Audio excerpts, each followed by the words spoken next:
우리가 지난 시간에 이제 사라의 죽음에 대해서 얘기를 했었죠. 그래서 이제 사라가 127년을 살고 죽었기에 그 사라의 인생을 우리가 한번 처음부터 사라의 관점을 가지고 짚어봤습니다.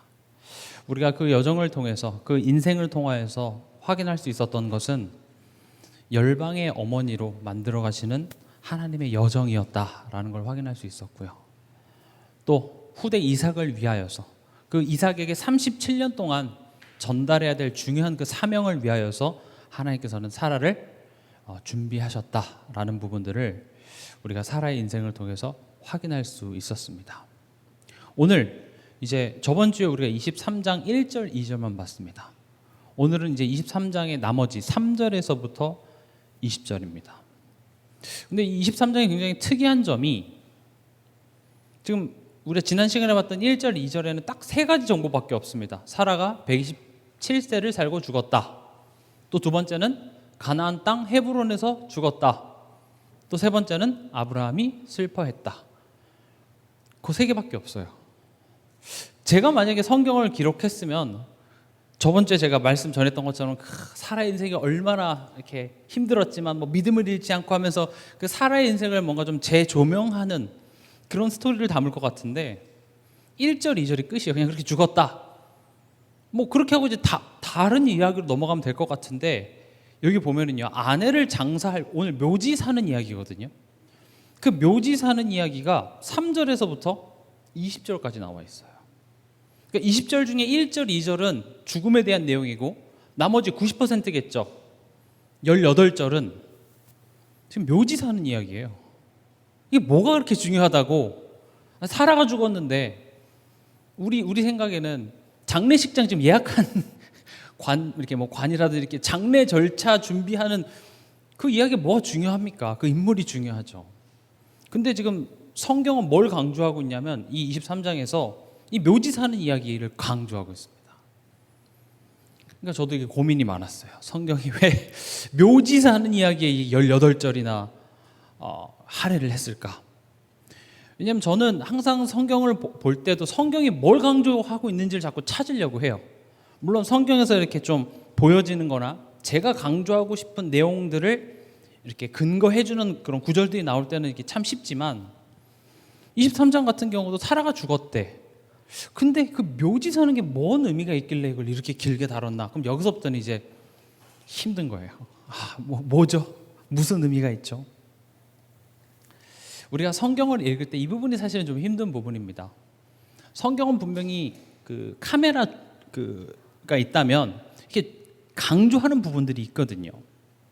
지금 오늘 이 23장에서도 사라의 죽음보다도 사라를 매장할 그 막벨라 굴이라고요.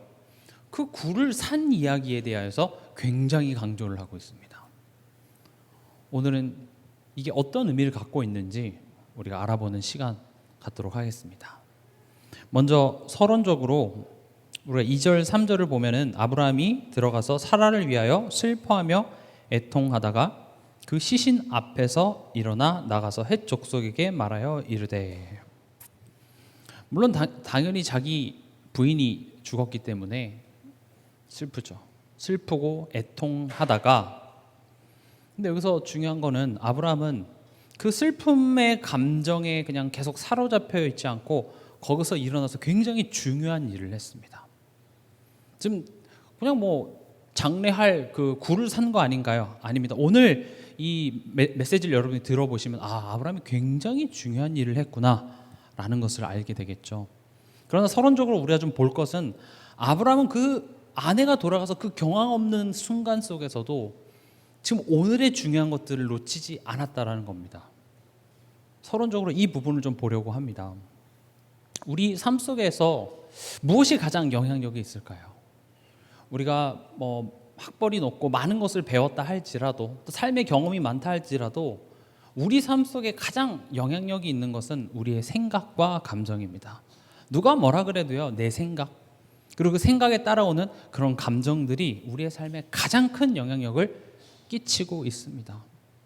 쉬운 예로 불안함이라든지 염려라든지 원망, 무기력함 이런 것들이겠죠. 근데 뭐 그런 생각과 감정이 들어올 수는 있겠지만 문제는 뭐냐면 오늘 내가 살면서 이미 지나가 버린 옛날 것들, 또 아직 오지 않은 미래 것들을 지금 오늘 가져와서 오늘 내 삶 속에서 내가 마땅히 해야 될 것들을 못하고 있다라는 거죠. 다시 말하면 오늘에 영향을 준다라는 겁니다. 계속 과거에 대한 어떤 기억들을 회상시켜가지고 그거 가지고 후회하고 그때 그러지 말걸, 그때 내가 왜 그랬을까, 아니면 또 그때 나를 힘들게 했던 사람들에 대한 원망만 하고 있는 것이죠. 또 미래에 대한 원망, 아직 일어나지 않은 그런 사건들을 가지고 와서 염려하죠. 뭐 많은 직장인들은 이 직장을 내가 얼마나 다닐 수 있을 것인지, 또 이렇게 내가 월급을 받아서 과연 미래에 내가 은퇴하고 어떻게 살 수 있을지까지 벌써 걱정하고 있죠. 또 많은 어머니들은 그 육아하면서 지금 이제 아이 난 지 얼마 안 됐는데 벌써 이 아이가 대학 가고 누구 시집장 가고까지 벌써 걱정하는 것이 사실은 당연한 내용입니다. 뭐 계획 없이 살라 이런 말은 아니지만 이게 쌓이고 쌓이다 보면 결국 장기적으로 보면 우리를 갉아먹고 있다는 사실 여러분들이 이해하셨으면 좋겠습니다. 그러나 여기 앉아 계신 그 누구도 내가 가만히 앉아서 그래 이제 과거에 후회할 일들 좀 꺼내보자 하면서 그걸 하나씩 과거를 상기해 가면서 내가 원망하고 후회하는 시간을 내가 작정하고 갖지는 않습니다. 그냥 가만히 앉아 있다가 생각해 보니까 열이 받고 가만히 있다 보니까 억울하고 그렇게 되는 거지 않겠습니까? 내가 미래에 일어나지 않은 일 내가 일부러 가져와서 끌어당겨서 걱정하지 않아요. 그건 내 선택이 아니에요. 그냥 그렇게 내 마음속에 내 생각 속에 불쑥 찾아와서 그것이 오늘 나의 하루를 망치더라는 겁니다. 그래서 세상에서는 이런 생각과 감정을 해소하는 여러 가지 방법들을 제시하죠. 저는 그게 효과가 없다고 생각하지는 않습니다만 뭐 운동이 있을 수도 있겠고요. 또 이렇게 많은 주부들 같은 경우에 설거지 이렇게 하시더라고요. 이렇게 설거지를 이렇게 조심조심히 하는 게 아니라 거의 그 그릇이 부셔질 것 같은 파워로, 그래서 스텐 그릇을 이렇게 사시는 분도 있어요. 이렇게 아끼는 그릇 깨지면 나중에 후회하니까 안 깨질 그런 그릇으로 막 설거지를 한다든지 청소를 한다든지, 아니면 좀 이렇게 자극적인 음식 같은 걸 이렇게 먹고. 저도 영국에 살면서 유일한 제 일주일의 낙이 뭐였냐면 막 스트레스를 많이 받잖아요. 그럼 그 주중에 이렇게 한국에서 그때는 뭐 개그 콘서트라든지 이렇게 재밌는 그런 예능들이 요즘엔 많지만 그런 거를 미리 컴퓨터에서 이렇게 다운을 받아놔요. 주중엔 볼 시간이 없으니까. 그리고 그 주말에 먹을 거를 생각해서 딱 금요일 오후 되면 시장에 나가서 장을 봐오는 거죠. 그럼 이제 일주일에 또는 2주일에 한두 번씩 그 중국인 마트에 이렇게 한국 제품들이 들어오면 거기서 뭘 사냐? 불닭볶음면을 삽니다. 제가 매운 거 정말 못 먹거든요. 근데 너무 스트레스 받으면요, 그럼 불닭볶음면, 그러니까 재밌는 거 딱 틀어놓고 불닭볶음면 먹으면서 머리서부터 발끝까지 땀 쫙 흘리면은 기분 좋아요. 너무 매우니까 거기다 치즈도 좀 얹고. 그리고 저는 또 요리에 진심이기 때문에, 맛에 진심이라서 불닭볶음면을 그냥 끓이지 않습니다. 닭국물을 우려냅니다. 그래서 닭국물을 우려내서 그 국물에다 면을 끓이고 그 끓인 그 닭 살을 찢어다가 딱 해서 치즈해서 먹으면 기가 막힙니다. 입이 즐겁고 또 재밌는 예능 보면서 하면은 그냥 그 순간은 최고예요. 제가 지금 말한 이 모든 내용들의 공통점이 뭐냐면 이런 자극들을 통하여서 사실 지금 이 순간에 집중하게 만든다는 특징이 있거든요. 운동을 하면 운동하면서 내가 뭐 했 이렇게 생각 안 하잖아요. 그렇죠? 막 설거지하면서 지금 이 순간 청소하면서도 그 청소하는 것에 그냥 그 순간에 집중을 함으로써 내가 그 복잡한 생각을 잠깐 하지 않고 그냥 오늘을 살았을 뿐인데 그게 꽤나 스트레스나 우리 감정 거기에 도움이 되더라는 거죠. 자, 그래서 지금 뭐 운동하세요, 설거지를 하십시오, 스트레스 받을 때 매운 걸 드십시오 지금 권장하려고 하는 게 아니라 집중이라는 단어를 얘기하고자 하는 겁니다. 집중. 우리가 집중이라는 단어 많이 쓰죠. 복음에 집중하라, 예배에 집중하라. 여기서 집중이라는 말은요, 이게 내가 목사님 설교를 내일 시험 볼 것처럼 공부해서 집중하라 그런 차원의 내용이 아니라 지금 이 시간 나와 함께 하시고 나에게 지금 말씀하시는 하나님께 내 마음과 생각을 두자는 겁니다. 이 말이 어렵게 생각할 필요 없이 기도하겠습니다 하면 기도하세요. 기도하겠습니다 하면서 이게 머릿속으로 막 이런저런 생각 많이 하잖아요. 찬양하겠습니다 하면 그 찬양하면서 이렇게 박수 이렇게 치면서 내 머릿속에 지금 다른 생각하는데, 기도하겠습니다 하면 지금 기도를 하시면 돼요. 찬양하겠습니다 하면 그 가사의 내용을 보면서 진짜 찬양을 하시면 돼요. 마치 지금 이게 마지막 기도인 것처럼, 내일 안 올 것처럼 한번 찬양해 보세요. 아마 악신이 떠나갈 줄 확신합니다. 근데 대부분 그러지 않아요. 여기 앞에서 이렇게 여러분들의 표정들이 다 보이거든요. 찬양합시다 하면 이렇게 찬양하면서 이렇게 머릿속으로 지금 다른 생각들이 있고요. 기도합시다 해서 이렇게 좀 빨리, 뭐 급한 일이 생겨서 빨리 가시는 분도 있지만, 기도하려고 눈 감고 있으면 이제 5만 가지 생각이 들기 때문에 기도가 안 돼요. 빨리 가서 그냥 그 문제를 내가 이렇게 빨리 해결해야겠다 생각만 있지 기도가 안 돼요. 집중이라는 것은 뭔가 시험 보듯이 막 하나라도 이렇게 놓치지 않고 수험생처럼 공부하라는 차원의 내용이 아니라, 기도하라 그럴 때 기도하시면 됩니다. 지금 이 시간 하나님, 나에게 무슨 말씀을 하고자 하십니까? 여러분들 말씀 들을 때 기도하세요. 하나님 말씀 생전 처음 듣는 것처럼 듣는 마음을 내게 주시옵소서. 여러분, 물에 이렇게 수영할 때도 보면 그 물에다가 내 몸을 맡기면 굉장히 편합니다. 지금 오늘 내가 이 자리에 나와서 예배 드릴 때 그 예배 시간, 그 순서에 그냥 내 영혼을 맡기세요. 그걸 가지고 뭔가 의미를 두고 목사님이 왜 저런 말을 했을까 하면서 복잡한 생각하지 말고, 제일 좋은 게, 그래서 무슨 말씀하자라고 하면 아멘, 간단해요. 그냥 그 순간에 집중하시라고요. 그래서 그 말씀이 정말 하나님 내게 주시는 말씀으로 내가 믿고 집중하는 그 순간이 굉장한 치유들이 일어납니다. 그래서 우리가 예배 자리에 나오는 거예요. 예배는 설교가 분명 예배에 있어서 굉장히 중요한 부분이기도 하지만, 예배는 그 시작부터 끝까지 매 순서마다 그 순간순간에 내가 집중하면 돼요. 집중이라는 것은 뭐예요? 기도하라 그러면 기도하시기 바랍니다. 찬양하겠습니다 하면 그 가사의 내용을 보면서 정말 찬양하시기 바랍니다. 말씀 듣겠습니다 하면 정말 오늘 처음 듣는 것처럼 아는 내용, 또 저 레파토리 또 나오네, 그렇게 머리 굴려서 생각하지 말고 정말로 그냥 말씀을 들어보세요. 그걸 보고 집중이라고 합니다. 우리가 또 집중해야 된다고 하니까 막 숨도 안 쉬고 막 집중하다 호흡하시죠. 그때 가서 이렇게 막 호흡하고 하는데, 사실 호흡이라는 것도 여러분 생각해 보세요. 호흡하면 꽤나 이렇게 정서적으로나 정신적으로 좀 안정이 되는 이유가, 호흡하는 지금 내 자신, 지금 이 순간에 집중하기 때문에 그러거든요. 우리가 나도 모르게 염려를 하거나 걱정을 하거나 뭔가 화가 나는 일이 생기면 나도 모르게 호흡이 가빠지면서 지금 이 순간을 집중하지 않고 있지 않은 그런 추상적인 것들을 가지고 거기에 지금 계속 집중하고 있다는 거죠. 근데 그때 호흡을 하게 되면, 호흡할 때도 그냥 호흡하지 말고 지금 내 호흡에 집중을 하라고 하는 게 지금 이 순간을 지금 집중하라는 거예요. 잠깐. 이게 뭐 과학적으로 뭐 증명이 됐다고 하는데, 저는 어떤 그런 세상에서도 쓸 수 있는 방법을 얘기하고자 하는 것이 아니라, 예배 또 이 금요 치유전도학교 시간의 의미를 지금 제가 설명드리는 겁니다. 그것뿐만 아니라 우리에게 주어진 매 예배를 그냥 의례적으로 나와야 되니까 와 앉아 있으면서도 거기서 그냥 뭐 다른 생각하고 해서 왜 안 되냐 이렇게 하지 마시고요. 집중해 보시라는 겁니다. 그때 하나님께서는 엄청난 치유의 역사를 여러분들에게 보여주실 줄 믿습니다. 오늘 본론입니다. 오늘 3절 4절에 보면, 아브라함이 그 시신 앞에서 일어나 나가서 헷 족속에게 말하여 이르되, 나는 당신들 중에 나그네요 거류하는 자이니 당신들 중에서 내게 매장할 소유지를 주어 내가 나의 죽은 자를 내 앞에서 내어다가 장사하게 하시오. 지금 이 3절부터 어떤 내용이냐면, 아브라함이 가나안 땅에 들어왔지만 여전히 어떤 위치냐? 땅이 없어요. 나그네입니다. 외국인인 거예요. 지금 벌써 여기서부터도 할 말이 많습니다. 가나안 땅, 그 약속된 땅을 너에게 주겠다 그랬는데 지금 안 줬어요.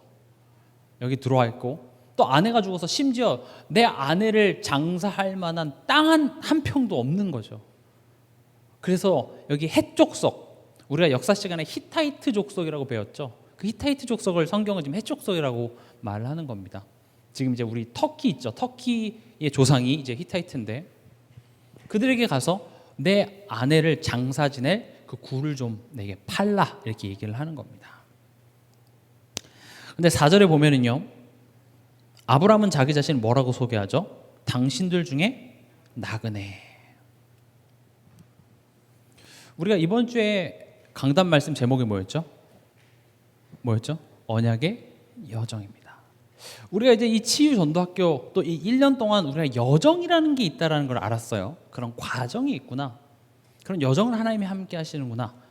근데 이제 그 여정의 끝에 뭐가 있는지가 우리는 항상 불분명할 때가 많습니다. 그 끝에다가 우리는 뭘 갖다 놓냐? 내가 조금 이렇게 잘 되는 거, 나의 어떤 바람, 나의 소망 이런 것들을 그 끝에다 갖다 놓는 경우가 많습니다. 실제로 뭐 요셉도 국무총리가 됐다든지 또 에스더도 뭐 왕후가 됐고 결국 해피엔딩으로 끝나니 지금 내가 처한 이런 힘든 상황들, 이런 문제들이 해결되어지는 것을 이 여정의 끝에다 이제 갖다 놓는 거죠. 그래서 하나님 내 삶 속에 뭘 주려고 날 이렇게 힘들게 하나요? 날 어떻게 쓰려고 이렇게 힘들게 하나요? 라고 얘기하는데 그 여정의 이름이 뭐예요? 언약의 여정입니다.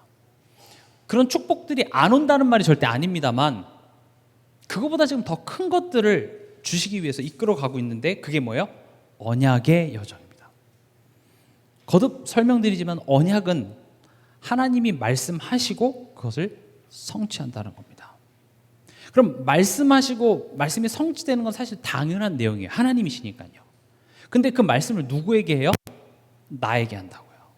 그 말씀을 나에게 해서 바로 성취되는 것이 아니라 하나님이 우리를 불확실성 속으로 집어넣은 다음에 말하고 불확실성 속으로 집어넣게 한 다음에 그 시간들을 살아가게 하시고 결국 그것을 성취해요. 이런 시간차가 있는 이유가 결국 언약을 통해서 하나님 뭘 하고자 하냐면 우리와 하나님과의 관계를 회복하고자 한다는 거죠. 하나님을 신뢰하는 그 관계를 회복하는데 언약의 여정이라는 것은 결국 우리가 어떤 상황 앞에서도 하나님만을 온전히 신뢰할 수 있는 그 관계를 회복하는 여정을 보고 언약의 여정이라고 합니다. 에이 시시하네요. 겨우 그거예요? 그것 때문에 인간이 하나님을 떠났고 그것을 보고 죄라고 합니다.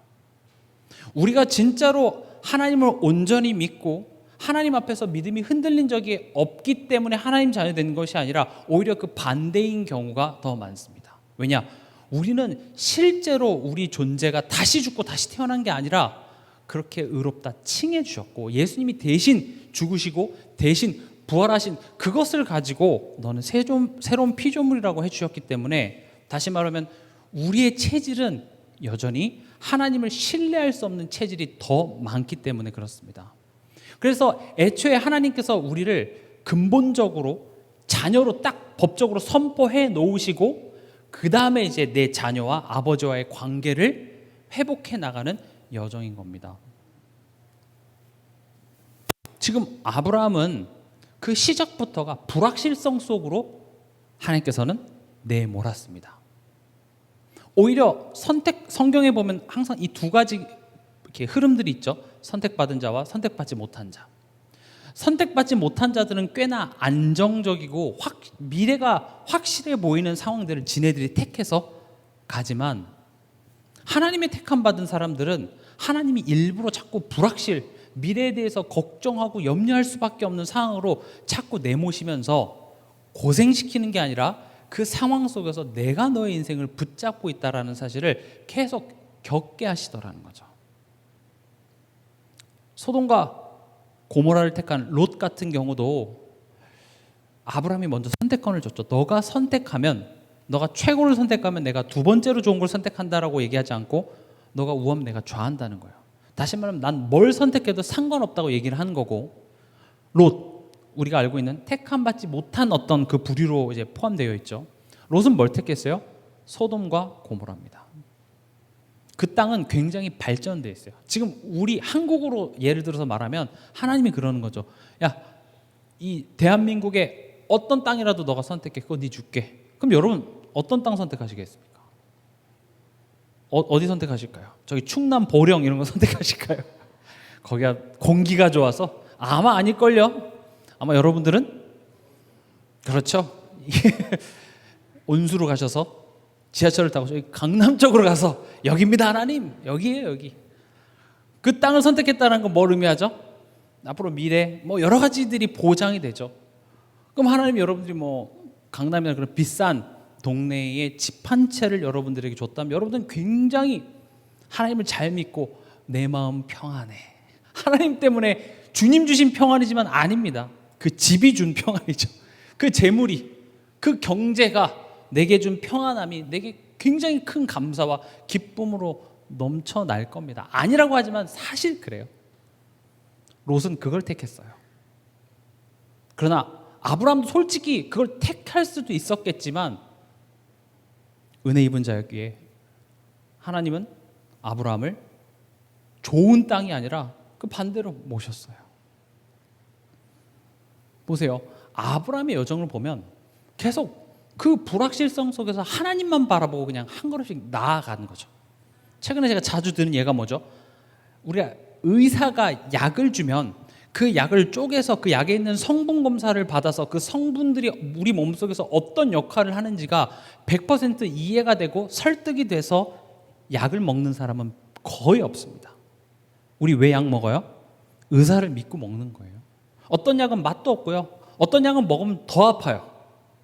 근데 의사가 준 약이기 때문에 그걸 먹는 것처럼 결국 하나님이 우리와 회복하고자 하는 것은 너가 나를 신뢰한다면, 의사라고 믿는다면 내 말을 듣고 먹어보라는 거죠. 아브라함은 내 스스로는 가나안 땅의 나그네였지만 우리 6절 한번 볼까요?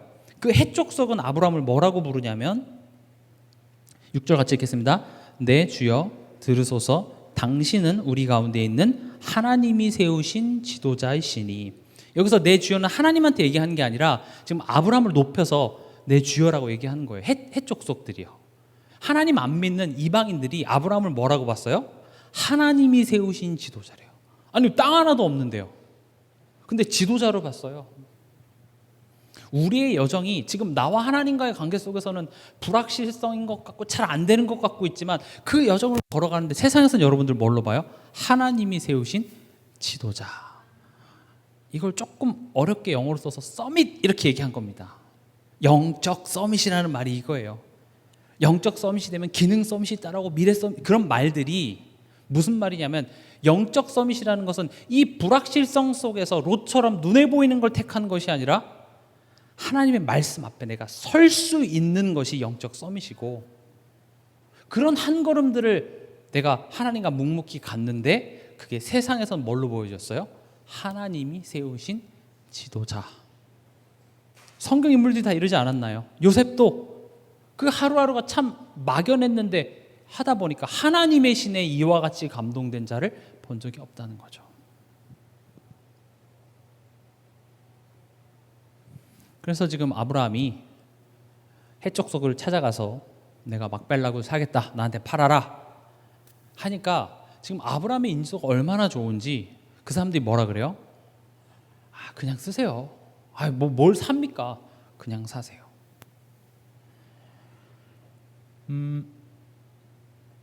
10절에 에브론이 해족속 중에 앉아있더니 그가 해족속 성문에 들어온 모든 자가 듣는 데서 아브라함에게 대답하여 이르되 11절 내 주여 그리 마시고 내 말을 들으소서. 내가 그 밭을 당신에게 드리고 그 속에 굴도 내가 당신에게 드리되 내가 내 동족 앞에서 당신에게 드리오니 당신의 죽은 자를 장사하소서. 지금 여기서 말하는 성문이라는 것은 그 성의 문 앞이 아니라 아까 광장 같은 데예요. 이때 당시는 무슨 토지 대장이 있고 거기에 뭐 등기등본 뭐 이런 걸 띄는 차원이 아니라 그렇게 모든 사람이 있는 데서 공포를 하면 그게 그 사람 땅이 이제 공식적으로 되는 거거든요. 그리고 지금 성문 앞에서 이걸 얘기한다는 건 공식적이라는 거예요. 거기서 이제 거절을 하니까 그러지 말고 그 굴과 함께 그 밭 땅도 내가 그냥 줄 테니까 쓰십시오. 이렇게 된 거죠.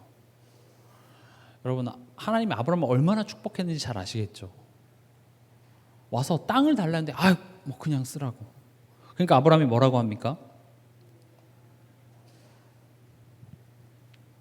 12절에 그 땅의 백성이 듣는 데서 에브론에게 말하여 이르되 당신이 합당히 여기면 청하건대 내 말을 들으시오. 내가 그 밭값을 당신에게 주리니 당신은 내게서 받으시오. 내가 나의 죽은 자를 거기 장사하겠노라. 아니 저 같으면 주면 받겠는데 아브라함 뭐라 그래요? 아니야, 난 이거 돈을 내고 난 정당하게 지불할 거야. 지금 오늘 이 이야기는 공짜를 좋아하지 말라 뭐 이런 교훈도 물론 있겠습니다. 정당한 대가를 지불하라 이런 말도 있겠지만 영적으로는 굉장히 좀 깊은 내용들이 있습니다.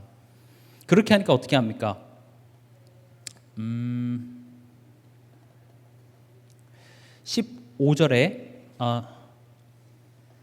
15절이죠. 내 주여 내 말을 들으소서. 땅값은 은 400세겔이나 그것이 나와 당신 사이에 무슨 문제가 되리까? 당신의 죽은 자를 장사하소서. 그러니까 자꾸 거절하니까 이 땅값은 한 은 400세겔 정도 되는데 우리가 지금 감이 없어서 그런데 이 은 400세겔은 정말 말도 안 되는 큰 돈입니다. 그러니까 이렇게 비유하면 좋아요. 몇 천만 원짜리밖에 안 되는 땅을 지금 몇백억에 파는 거예요. 그러니까 한 3천만 원짜리 땅인데 한 150억 정도는 되는데 이렇게 사기꾼같이 얘기하는 거죠. 그러나 우리 사이에 무슨 돈입니까? 그냥 쓰십시오. 지금 이렇게 된 거죠. 그러니까 아브라함이 그렇게 비싸요? 아유 그럼 그냥 살게요. 좀 깎아주십시오. 이렇게 얘기한 게 아니라 어떻게 해요?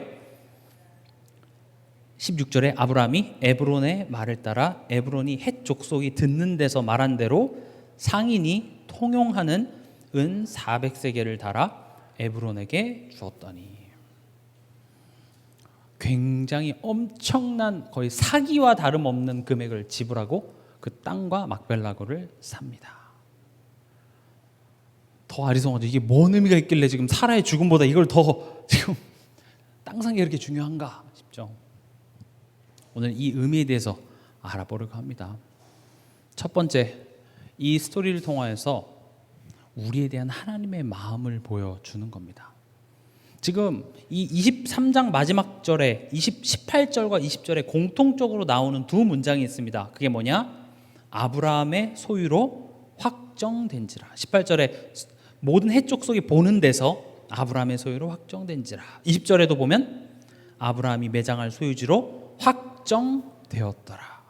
지금 성경이 두 번 얘기하는 건 지금 진짜 강조하는 거예요. 여긴 아브라함의 소유다. 아브라함이 정당하게 돈을 주고 산 아브라함의 소유지다. 아브라함의 땅이다. 지금 소유를 한 거죠. 모든 사람들 앞에서 내가 대가를 지불하고 정당하게 내가 산 거다. 여러분, 여기서 뭐가 느껴지십니까? 사실 하나님께서 지금 우리에 대한 하나님의 마음이에요. 하나님이 우리에게 하신 일이에요. 예수님의 생명, 예수님의 핏값을 주고 정당하게 우리를 자녀 삼아 주신 사건입니다. 값을 정당하게 지불한 거예요. 정당하다기보다는 사실 더 큰 것을 지불한 거죠. 그들이 통용하는 그 화폐 수준에 맞춰서. 우리는 원래 어떤 상태였습니까? 죄의 싹은 사망입니다. 이 부분부터 여러분들이 조금 이렇게 생각해 보셨으면 좋겠습니다. 우리 인생이 불행한 이유, 우리 인생에 낙이 없고 행복이 없는 이유, 여러 가지가 있을 수 있겠죠. 그러나 성경은 얘기합니다. 우리가 죄인이고 그 죄의 싹은 사망이기에 우리는 하나님을 만날 수 없는 상태 속에 있기에 불행합니다. 우리가 하나님과 함께 할 수 없는 이유, 그 죄값을 누군가가 대신 치러줘야 돼요. 여기서 여러분들이 주의해야 될 것은 이 죄값을 사단에게 치러주는 것이 아니라 하나님께서 먹으면 죽는다고 했기 때문에 하나님의 공의를 실현한 죽음이라는 겁니다. 여기서 죽는다라는 것은 다시 회복할 수 없다는 이야기입니다. 그래서 예수님께서, 더 정확히 말하면 하나님께서 육신의 몸을 입고 이 땅에 오셔서 어떻게 하셨어요? 우리의 피조물의 이 죄값을 예수님의 생명으로 대신하는 말도 안 되는 비용을 지불해서 어떻게 했어요? 너는 내 것이라고 선언하신 것입니다. 얘는 죄 없다. 그냥 하나님이 내가 그렇게 말했지만 그거 취소하고 그냥 너 죄 없다 해줄게. 좋은 게 좋은 거 아니겠어? 그렇게 하지 않고 어떻게 했어요? 죄값을 치르신 겁니다. 예수님의 피로, 예수님의 생명으로 여러분들을 사신 겁니다. 그래서 여러분들은 귀합니다. 여러분들의 존재의 그 가치를 따지자면 예수님의 생명의 가치입니다. 그래서 여러분들은 존귀한 자입니다. 우리가 누구 보고 저 사람은 하나님이 버렸네 말했네 그런 얘기를 할 수 없는 것이, 우리 한 영혼이 구원받은 하나님 자녀가 맞다면 예수님의 생명의 그 가치로 여러분들을 자녀 삼아 주신, 그리고 모든 사람들이 보는 앞에서 얘는 죄 없다라고 공포하신 사건, 그걸 조금 어려운 말로 칭의라고 합니다. 얘는 내 자녀야. 이때 당시에는 그럼 이렇게 문서로 도장 찍고 이런 것보다는 많은 성문 앞에서 많은 사람들 앞에서 이건 아브라함의 땅이다라고 확정하는 게 더 확실한 증거였기 때문에 이렇게 얘기한 것이죠. 무덤은 무엇입니까? 죽음을 묻는 곳입니다. 죄인이었던 우리, 사단의 종노릇했던 우리, 하나님과 절대 함께할 수 없었던 나의 옛사람이 묻혀져야 되는 그 무덤을 예수의 피값으로 정당히 사신 것입니다. 그냥 여러분들이 믿겠다고 하니까 그래 믿을래? 그럼 내가 너네 뭐 구원해 줄게. 그렇게 값싼 구원이 아니라 여러분 한 사람 한 사람 하나님이 택하시고 여러분들을 구원하시기로 작정하시고 여자의 후손을 보내사 여러분 한 사람 한 사람을 위한 십자가의 대속을 이루셨기 때문에 우리가 예수를 그리스도라 믿을 수 있게 되는 겁니다. 전 여러분들에게 이 부분들이 정말 확실하게 다가왔으면 좋겠습니다. 여러분들이 믿었기 때문에 하나님 자녀 된 겁니까? 아닙니다. 예수님이 여러분들을 위하여서 피로 그 값을 지불하셨기 때문에 내가 믿을 수 있는 은혜가 임한 것이죠. 복음은 하나님에게서부터 시작되는 겁니다. 우리가 복음과 종교의 차이를 잘 알죠. 복음은 하나님에게서부터 시작되는 것, 종교는 나에게서부터 시작되는 것. 우린 그 차이를 잘 알지만 실제적으로 우리가 정말 신앙생활을 하고 있는 걸까요? 아니면 종교생활을 하고 있는 걸까요?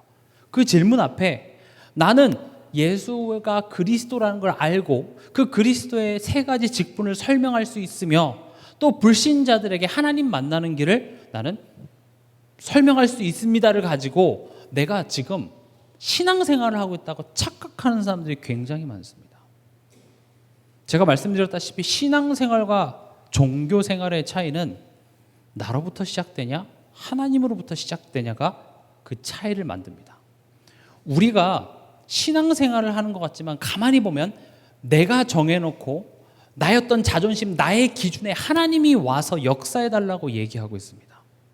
그걸 보고 종교생활이라고 합니다. 하나님, 내가 스토리를 쓰고 내가 각본을 짜고 내가 기준을 정해놓을 테니까 하나님이 와서 여기 역사해 주시옵소서. 그걸 보고 종교라고 합니다. 신앙생활은요, 내 기준이, 내 수준이, 내 상식이 이거인 것 같지만 하나님 말씀 앞에 내가 죽습니다. 내 것이 복음 앞엔 아무런 의미가 없다라는 그 사실 앞에 내가 무릎을 꿇고 하나님 인도하여 주시옵소서. 그걸 보고 신앙생활이라고 합니다. 여러분들은 신앙생활하고 있습니까? 어찌 보면 하나님은 우리를 그렇게 온전한 신앙생활이 되게 하기 위해서 자꾸 그런 도전 앞으로 우리 밀어내신다고요.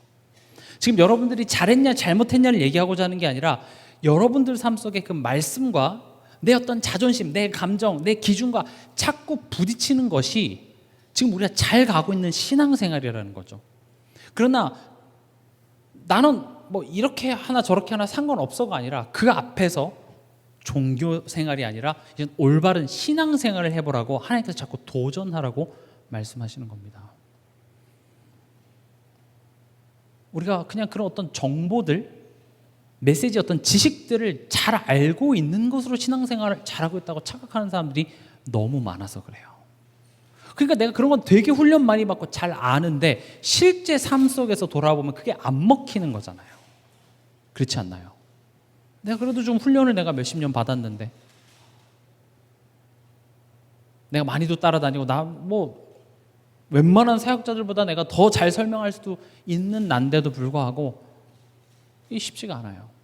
왜냐? 이건 그런 정보로 되는 것이 아니라 정말로 우리 삶 속에서 하나님께서는 네가 지금 우리가 판단하고 분석하는 게 맞을 수도 있어요. 그게 맞아요.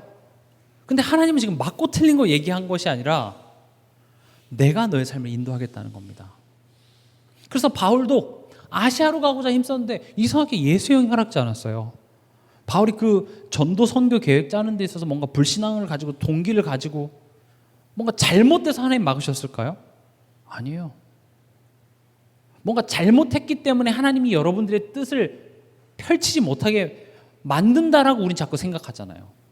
그렇게 우리의 사고, 우리의 그 논리가 돌아가지 않나요? 뭔가 내가 이번 주에 뭘 하려고 그랬어.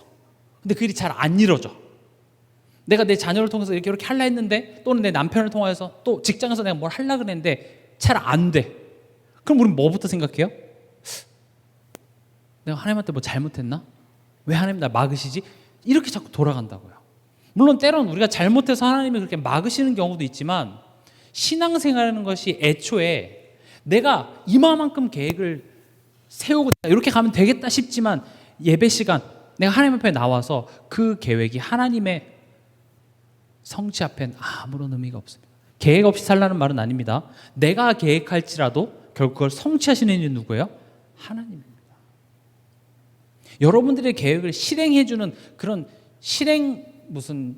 실행원으로 하나님이 지금 여러분들과 함께 계시는 것이 아니라 너가 알지 못하는 크고 은밀한 비밀입니다. 우리가 알지 못하는 크고 은밀한 비밀이라는 게 뭐죠? 네 수준을 뛰어넘는 것을 난 지금 너의 삶 속에서 이뤄내고 있다는 겁니다. 무덤이라는 것은요, 이젠 더 이상 내 뜻대로 내가 주인 돼서 살아왔던, 내가 묻힌 그곳을 보고 무덤이라고 합니다. 그 무덤을 이 사람들이 말 바꾸면 그 무덤이 없어질 수도 있잖아요. 그래서 돈을 주고 정당하게 산 겁니다. 절대 바꿀 수 없는 하나님께서 보증을 해놓으신 거죠. 지금 이것이 그 예수 그리스도를 정확히 설명한다라고 말씀드리기보다는 이것을 통해서 우리는 뭐를 지금 연상할 수 있냐라는 것이죠. 이 고대 이스라엘에서는 이 묘지라는 개념 자체가 단순히 이게 죽은 자를 묻는 장소이기 이전에 거기를 딱 누구 소유다 하면 그게 영구적으로 그 소유, 그 지파나 그 사람의 땅이 되는 겁니다. 이게 두 번째로 어떤 의미가 있냐 하면, 만약에 지금 에브론 해쪽 속에게 무상으로 양도를 받게 되면, 지금 여기 어디 땅이죠? 가나안 땅입니다. 그럼 그 가나안 땅의 그 부분만큼은 하나님이 주신 땅이 아니라 누가 준 땅이 돼요?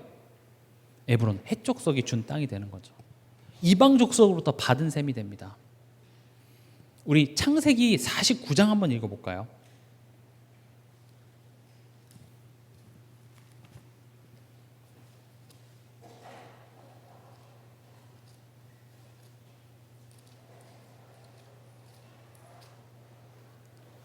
창세기 49장 29절에서 33절입니다. 이 구절은 야곱의 죽음입니다. 야곱이 죽기 전에 이제 유언을 하죠. 29절 같이 읽겠습니다.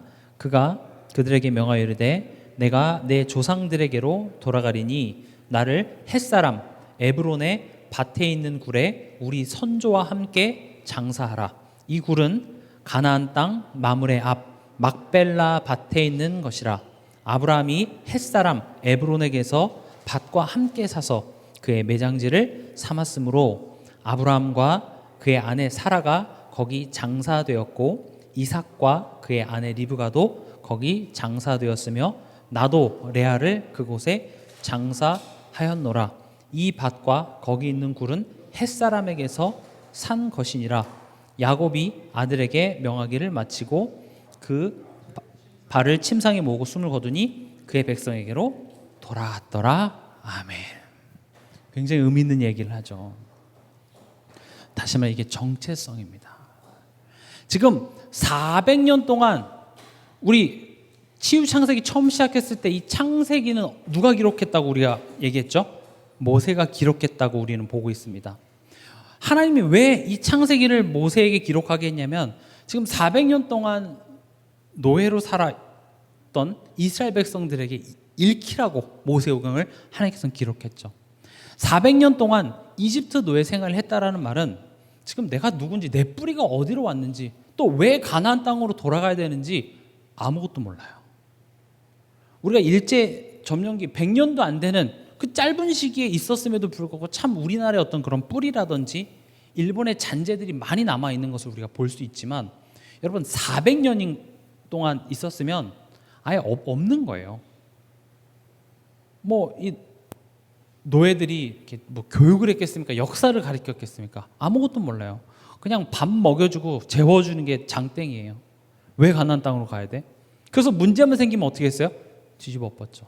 그나마 유대인들은 그 교육하는, 그 언약을 전달하는 그 문화를 하나님께서는 계속 강조하게 하셔서 그나마 그게 전달됐어도 400년은 너무나도 긴 세월이에요. 근데 하나님께서는 아브라함으로 하여금 이 막벨라고를 여기를 딱 사놓게 하시고, 아브라함으로부터, 여기 지금 누가 묻혔냐? 사라. 여기 보면 아브라함, 이삭, 리브가, 심지어 야곱의 아내 레아까지도 여기다 묻어놨어요. 여러분, 야곱의 새로운 이름이 뭐예요? 이스라엘이에요. 그 야곱의 12아들이 그 중에 11번째가 누구였죠? 요셉이죠. 그 요셉이 국무총리가 돼서 야곱과 야곱의 모든 아들들이 애굽으로 가게 되면서 야곱인 이스라엘이 거기서 민족을 이루고 하나의 나라가 된 거예요. 그래서 지금 야곱이 나를 다시 여기에 묻으라고 하는 이야기는 다시 돌아가야 되는 거예요. 우리의 뿌리가 거기 있다고 얘기하는 겁니다. 다시 말하면 너의 정체성은 지금 애굽의 종노릇할 그런 자가 아니라 뭐라는 거예요? 돌아가야 된다는 거죠. 아브라함은 하나님 미리 알게 하셨습니다. 400년 동안 계획이 된다고 분명히 말씀했기 때문에 아브라함은 지금 이 중요한 순간에 뭘 한 거예요? 다시 돌아와야 될 그 이유를 여기다 딱 남기게 된 것이죠.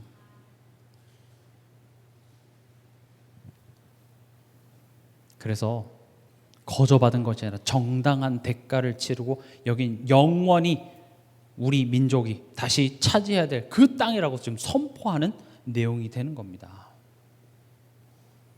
지금 이게 우리에게 무슨 상관이 있냐 했을 때 우리가 누려야 될 우리의 배경, 우리가 돌아가야 될 그 고향 어디 있죠? 그게 바로 천국이라는 겁니다. 하나님께서 예수 그리스도를 통하여서 우리에게 그것을 딱 보장해 놨어요. 우리가 돌아가야 될 천국. 우린 천국 시민, 하나님 나라의 권속으로 하나님께서 우리를 공인화시키신 것이죠. 그 근거가 뭐예요? 어떤 근거로요? 성령 하나님께서 지금 여러분들 마음속에 계시는 겁니다. 왜 굳이 천사를 보내서 여러분들과 함께 해도 되는데 성령 하나님께서 여러분들과 함께 하신 것이 지금 내 안에 작은 천국의 모형이 임한 겁니다. 지금 성령 하나님이 내 안에 와 있다는 것은 지금 내 안에 하나님의 나라가 임해 있고 장차 우리는 어디로 가야 돼요? 영원한 하나님의 나라에 가게 되는 그 모습을 지금 이 막벨라 굴로 보여주는 거예요. 아브라함이 그 땅을 그냥 내 아내를 장사하기 위해서 단순히 산 차원이 아니라 이건 굉장한 영적인 의미들이 있고 그 아브라함으로부터 그 모든 야곱까지 다시 그 막벨라 굴에 장사됨으로써 지금 400년 동안 애굽의 노예 됐다라는 것은 정체성을 잃어버리고 구원이 필요한 민족이 됐거든요. 구원 받았지만 지금 어디로 가야 될지, 무엇 때문에 살아야 될지 방향을 잃어버린 그들에게 있어서 지금 너는 어디 소속인지, 너의 정체성이 뭔지를 알려주는 굉장히 중요한 일을 아브라함이 한 것입니다. 우리 그 에어포스 원이라는 영화가 있죠. 에어포스 원 그 마지막 엔딩 장면을 보면 그 에어포스 원이 이제 미국 대통령이 타는 비행기를 보고 이제 에어포스 원이라고 하죠. 그래서 거기에 이제 테러범이 기자로 위장해서 같이 타가지고 뭐 어떻게 저렇게 해가지고 그건 이제 추락하게 되고 그 군용 이렇게 수송기가 와서 그 왕이 탄 비행기와 왕이란다 대통령이 탄 비행기와 그 군용 수송기 사이에 와이어를 걸어서 거기 이렇게 걸고 이렇게 딱 가죠. 딱 가려는 차에 악당은 꼭 그때 살아나죠. 그때 가서 딱 그럼 거기서 막 어쩌게 저쩌게 해가지고 그 대통령을 태우고 저 불타는 태양 속으로 쫙 사라지면서 그 파일럿이 뭐라 그러냐? 지금부터 이 비행기가 에어포스 원입니다. 딱 하면서 사라지죠. 그러면 멋있다 뭐 이런 얘기 어렸을 때 기억 많이 나는데 대통령이 탄 그것을 보고 에어포스 원이 돼요. 대통령이 사는 집이 지금 뭐 청와대 안 사시긴 하지만 청와대가 되는 것처럼 하나님이 계신 그곳이 어디가 돼요? 하나님의 나라가 된다고요. 그래서 하나님께서는 지금 성령으로 여러분 마음 한 사람 한 사람 각 사람에게 성령이 임해서 지금 우리에게 너희 안에 지금 하나님 나라가 임했어. 그게 우리의 정체성이에요. 그러나 지금 이게 끝이 아니라 우린 영원한 천국, 하나님 나라의 시민이라는 것을 보증하고 우린 결국 그로 돌아가야 돼요. 애굽의 종되었지만 너의 정체성을 잃지 마. 지금 너가 돌아가야 될 그 약속의 땅으로 너는 돌아가야 돼. 지금 그 여정을 가는 데 있어서 흔들리지 말라고 하는 겁니다.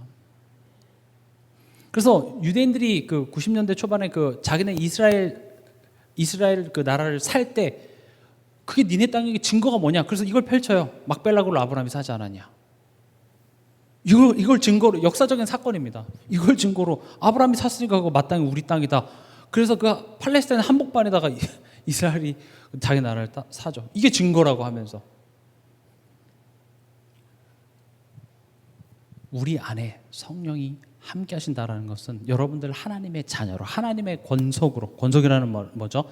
자녀로 여러분들 인을 쳐버렸다는 겁니다. 우리의 정체성, 내가 누군지, 내 뿌리가 어디에 있는지 아는 것이 굉장히 중요합니다.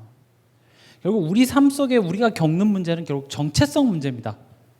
건강 문제인 것 같습니까? 돈 문제인 것 같습니까? 미래에 대한 불안, 염려 문제인 것 같습니까? 아닙니다. 내가 누군지 모르는 문제입니다. 내가 정체성을 모르니까 나의 자존감이 없죠. 내가 누군지를 안다면, 여러분들이 누굽니까? 여러분들 누구죠? 난 나야. 그렇게 얘기할 수 있지만 여러분들은요, 아까 제가 처음 서두에서 말씀드렸던 것처럼 예수 그리스도의 피값으로 산, 예수님의 생명과 같은 값어치로 하나님께서 놓은 자녀인 것입니다. 여러분들이 실력이 출중해서, 믿음이 좋아서, 여러분들이 뭔가 잘해서가 아니라 하나님이 여러분들을 구원하시기로 작정하고 하나님이 여러분들을 사랑하기로 작정한 한 사람 한 사람이라고요. 사랑만 한 것이 아니라 정말로 그 사랑의 열매로, 그 결실로서 여러분들을 구원하시고 자녀 삼아주시고, 그리고 그 자녀로서 진짜로 이제는 이 땅에 살면서 그 자녀다운 삶으로, 자녀다운 실력으로 키워내시기 위하여서 하나님께서는 지금 여러분들과 함께 하신다고요. 그게 내 정체성이에요. 난 그만큼 축복받은 사람이에요. 그럼 가만히 보면 지금 내 삶 속에 내가 염려하고 걱정하고 내가 문제라고 부르는 모든 것들이 결국 그 뿌리는 정체성 문제인 거예요. 지금 너네가 누군지 몰라서 그래? 아브라함이 막벨라고를 산 것은 그런 의미인 겁니다. 광야를 걸어가면서 왜 가야 돼? 마땅히 우리 땅인 거예요. 저건 우리 땅인 거예요. 아브라함이 샀잖아요. 영원히 하나님이 내게 주신 땅이라는 거죠. 여러분들의 가문, 여러분들의 자녀, 여러분들의 직장, 이 지역, 하나님이 지금 창세전부터 예배해 두셨다니까요. 그래서 갈렙도 얘기하잖아. 저들은 우리의 밥이다. 이 땅을 내게 주시옵소서. 그런 근거를 하나님께서 우리에게 이미 지금 성령으로 부어주셨다는 겁니다. 오늘 말씀을 마치겠습니다. 여러분들이 하루하루 사시면서 오늘 좀 기억해야 될 것이, 첫 번째로 지금 이 순간에 집중하시기 바랍니다. 지금 이 시간 나와 함께 하시는, 또 내 인생을 인도하시는 하나님께 집중하시기 바랍니다. 그 방법이 뭐예요? 예배입니다. 예배를 드리면 복 받는다, 그런 차원이 아니라 예배라는 것은 지금 이 시간 나와 함께 하시는 그 하나님께 내 몸을 맡기는 겁니다. 마치 물에 떠서 내 몸을 맡겼을 때 그 물에 편안하게 뜨는 것처럼 기도합시다 하면 여러분 기도하시기 바랍니다. 찬양합시다 하면 내일 오지 않을 것처럼, 다윗처럼 여기 나오셔서 춤춰 제가 뭐라고 하지 않겠습니다. 다윗은 바지가 내려가는지도 모르고 내일이 안 올 것처럼 춤을 췄다고 하는데, 뭐 그렇게 하셔도 뭐라 할 사람은 없지만 그 정도로 그냥 그 순간에 복잡한 생각 다 내려놓고 찬양하시기 바랍니다. 말씀 들을 때 그 말씀에 대한 복잡한 생각하지 말고 오늘 처음 듣는 것처럼 말씀 듣기 바랍니다. 내가 그렇게 한다고 해서 아마 잘 안 되어질 겁니다. 그래서 우리는 누구의 도움이 필요합니까? 성령 하나님의 도움이 필요합니다. 왜냐? 하나님은 여러분들에 대하여서 내가 너의 예수의 피값을 주고 산 너는 내 것이라고 지금 선포하셨기 때문에 그렇습니다. 또 마땅히 너는 내 백성이고 너희가 차지해야 될 그 땅을 내가 차지하게 하기 위해서 내가 지금 널 인도하고 있다. 하나님께서는 여러분들의 인생을 통하여서 반드시 이루고자 하시는 것이 있습니다.